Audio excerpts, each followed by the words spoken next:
Mga bossing, ayan, sinimulan na nilang ilagay yung mga weather boards natin. Ito yung sinasabi ko sa inyo mga bossing, kaya nilalagyan natin ng cavity buttons ang wall natin.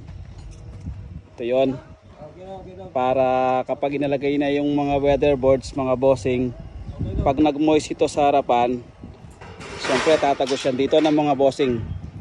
At dahil may nilagyan natin ng cavity buttons, hindi na yan tatagos sa mismong wall sa loob. Ayan yung naglalagay mga bossing, si Daddy.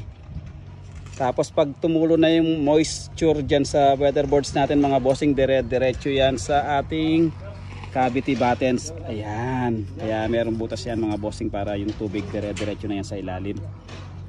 So ayan mga boss, alam nyo na kung bakit nilalagyan natin ng cavity buttons sa mga wall natin ngayon, para sa moisture na nanggagaling sa labas.